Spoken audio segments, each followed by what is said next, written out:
So, for those of you guys in these kinds of dead-end relationships, narcissistic relationships, and y'all need answers,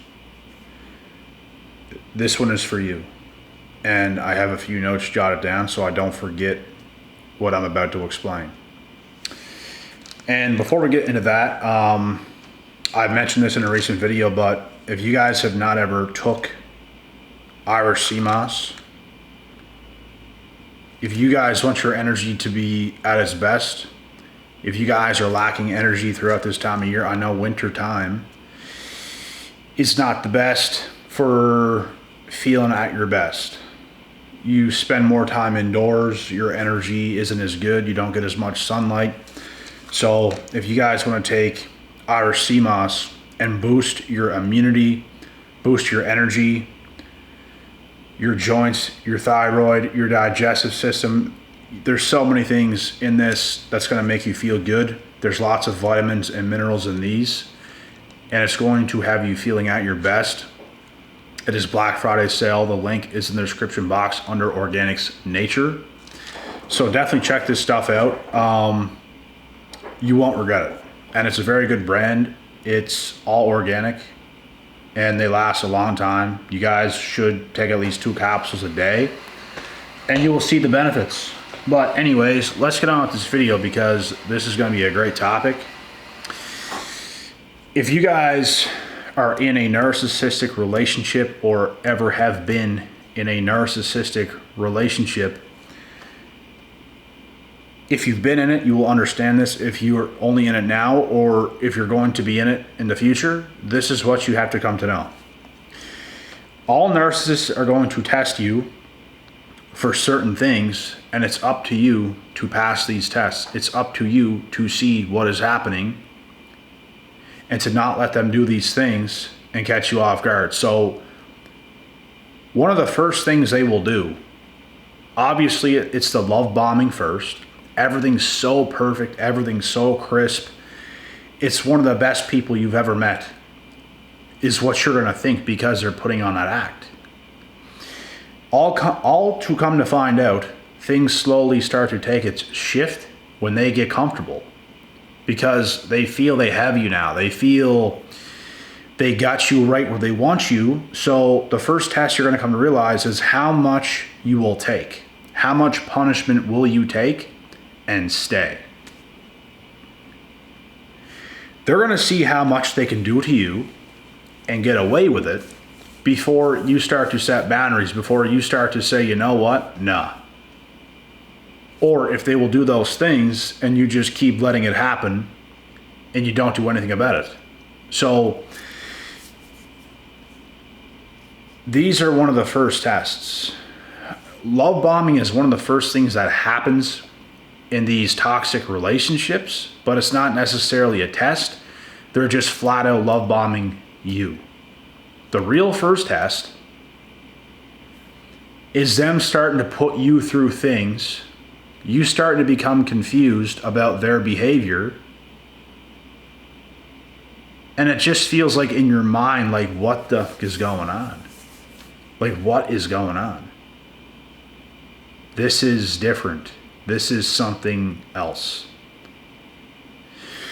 And you just feel like things start to happen that you never even thought would happen in the first place. So that's what's going to take place. And you guys have to understand that the more punishment you take and stay, the worse things are going to get. The quicker you put your foot down, the better things will get. And to be honest, if you stay in that relationship in general, it's not going to be good in general. It's going to eventually come crashing down because, I mean, you're with someone with a personality disorder. Like, what do you think? Even if you pass the test, even if you do certain things, it's still going to fail. If you stay in it, it's going to fail. It doesn't matter what you do, it's toast. Something else they will do is they will test you financially to see how much money they can get out of you. All narcissists are going to do this. They're going to make you feel things that you don't want to feel. And once again, When all these things happen, the only thing you can think in your head is what is going on.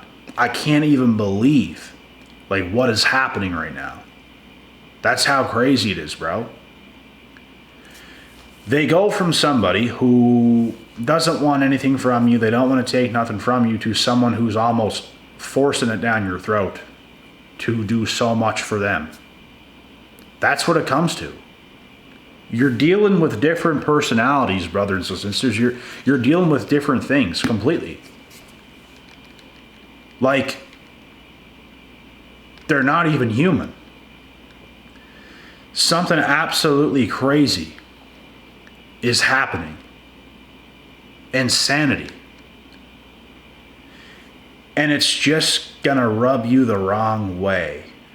You just feel constantly rubbed the wrong way no matter what. Like things just can't be good. You're gonna feel like every little thing they do is just like a little stab, a little stab, a little stab, a little stab at you. And things just can't go the way they should. That's what you're going to come to know. And it's a wild exchange.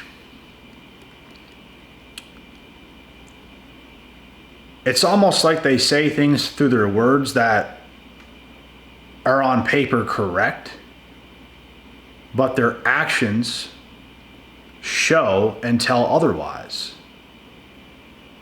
They will say with their words, oh, all this nice stuff, but their actions eventually show different. It's almost like they know what's right and wrong. They just can't help but to do wrong. In their minds, they know what's good, what's bad, but through their actions, they stick with what's bad.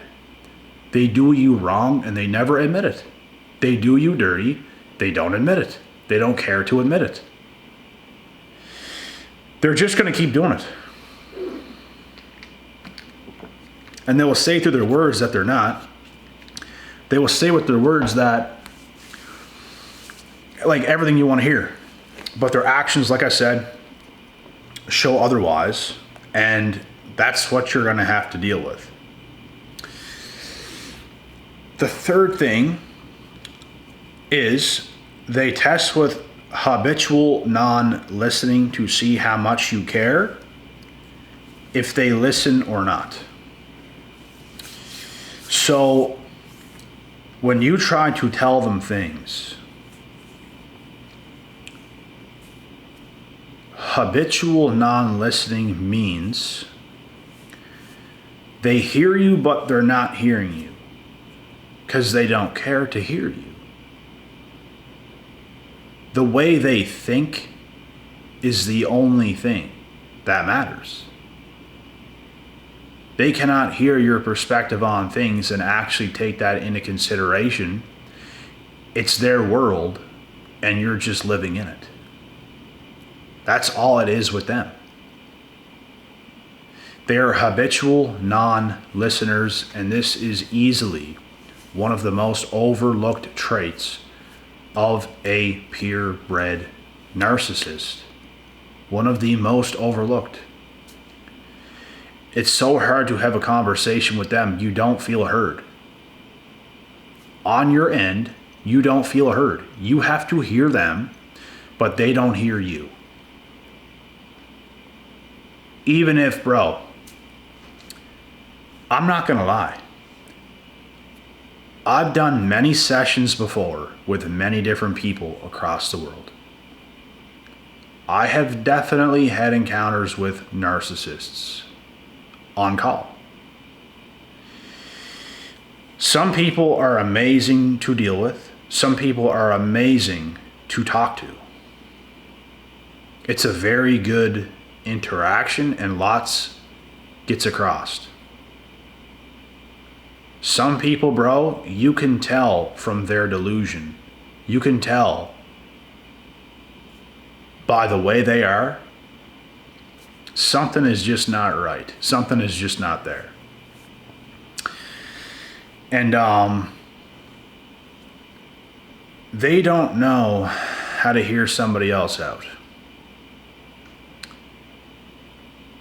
They can't objectively listen and have a response. Their minds are discombobulated. Their minds are all over the place. However they think is the only thing. How they think is the only thing. Yeah. They can't objectively listen to somebody else, hear it, and okay, I hear what you're saying, now let me reply. They can't do that, bro. They only know what they know. They can't actually listen to somebody actively, objectively, okay, and then have a response. Because they're not hearing you. They might listen, they might be forced to hear your words, but they're not listening at the same time. They're not hearing it at the same time. It's just like in one ear and out the other, and that's how they are. So this is one of the most overlooked traits that you guys, if you have friends like this, I would say drop them. If you guys are in a relationship with somebody like this, I say drop them. If you guys have family like this and they pretend to be supportive and stuff, but they're not, I say drop them. Because they don't want to hear what you have to say. And some family are flat out nosy, bro. They ask you questions and stuff to get to know more about you. They're not asking because they give a fuck. They're asking because they're nosy. They just want to know things because they want to know more about you just to be nosy. They don't actually care. So, yeah, and I do have a bonus for you guys as well in this video of another way they test their victims. Narcissists will fake cry to see how you respond. They will see how you react to their fake crying, aka also known as crocodile tears. I swear to God, man, a while ago in the past, I think this was in summer of 2020, I had somebody who was at my place. It was my old apartment. And they were crying right to me. Wanted my sympathy, wanted all my stuff, wanted me to just be there and all that kind of crap. Somebody else walked in the door unexpectedly because somebody else popped over as well. This person instantly stopped crying and pretended to be all happy when this other person walked in. Terrifying, bro. After the person who walked in came and left again and that other person stayed, I looked at the person that was crying and I told them and I said, I seen what you just did. I seen that. And they were like, no, no, no, no. Stop. Stop it. Stop. I seen what you just did. I seen that. That was fake. That was fake as hell. Because they do things like this to fucking manipulate you, bro. Nothing about them is real. It's all an act. They don't process emotions in a real way that we do. Let me tell you guys something. Whenever I was 18,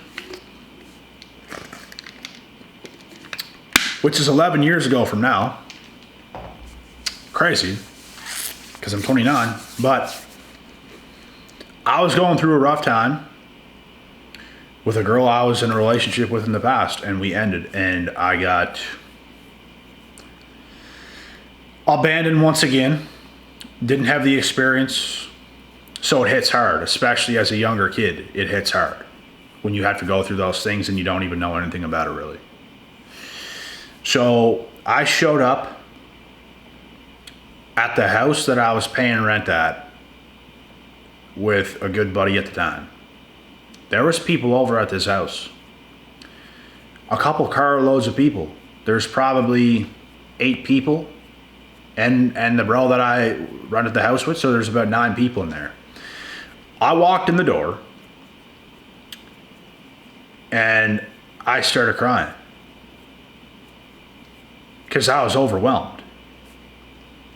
The whole drive there, which was about a half an hour, I was just thinking and thinking and thinking and thinking and thinking. I was trapped in my head about the things that was happening in my life at the time. And I was ruminating the thoughts, and I was thinking and I was thinking, and it was putting me in a depressive state. I opened the door. I could not help myself. I got overwhelmed, and I started crying in front of a bunch of bros. Meanwhile, a narcissist would never. They might cry in front of a person. As soon as other people show up or something, it's all, whatever, it's all fun and games now. They would never let people see them like that because their vulnerability is not real. They might fake cry to somebody else to one's face to try to get all this sympathy from someone and all this extra care and support because they want it at that exact second. But the things they do is not genuine. Their cries are not genuine. It's the least from genuine.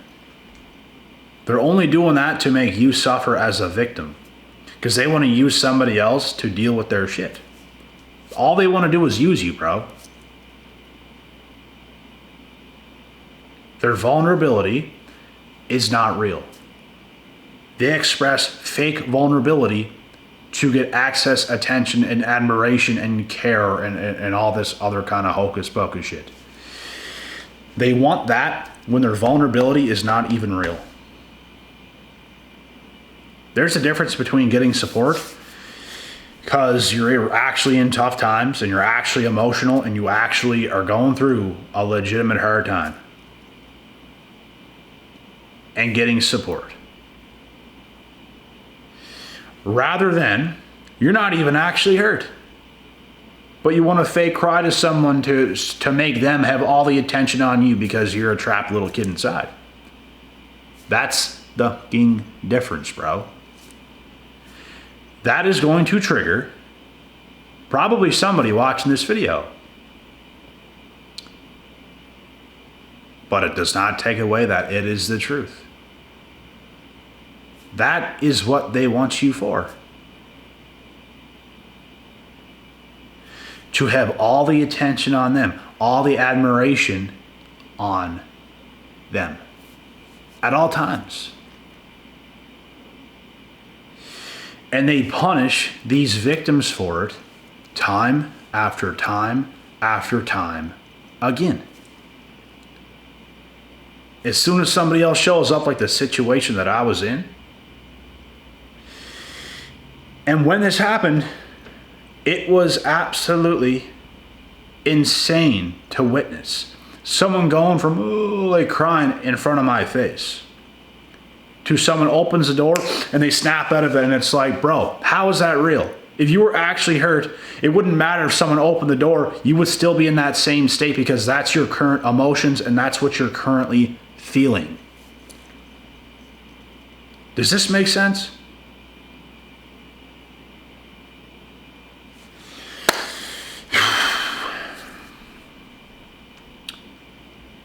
This is what it is, brothers and sisters. This is what it is.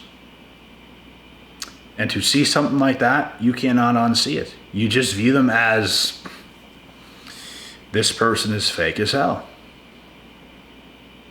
Like you saw the switch up in live timing. You saw the switch up. Flick of a finger, just like that. And you can't even tell the other person because this person just switched to like acting like they're like all right and they're happy and stuff, because deep inside, bro, they're not actually how they were presenting themselves to be to you. They weren't actually feeling that. They put on that act.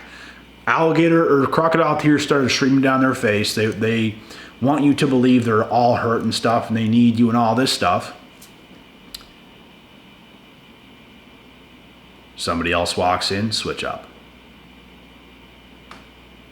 But if their emotions was real, they would never. It wouldn't matter who walks in. If you're upset, you're upset. It does not matter who walks in. So that's the thing, guys. If you guys see any of these red flags, y'all might want to run for the hills. It's about time. Just talking about these topics, bro, almost makes you sick to your stomach because you relive the moments in your head of when this happened. And I swear to God, bro, that time when I seen this person fake cry,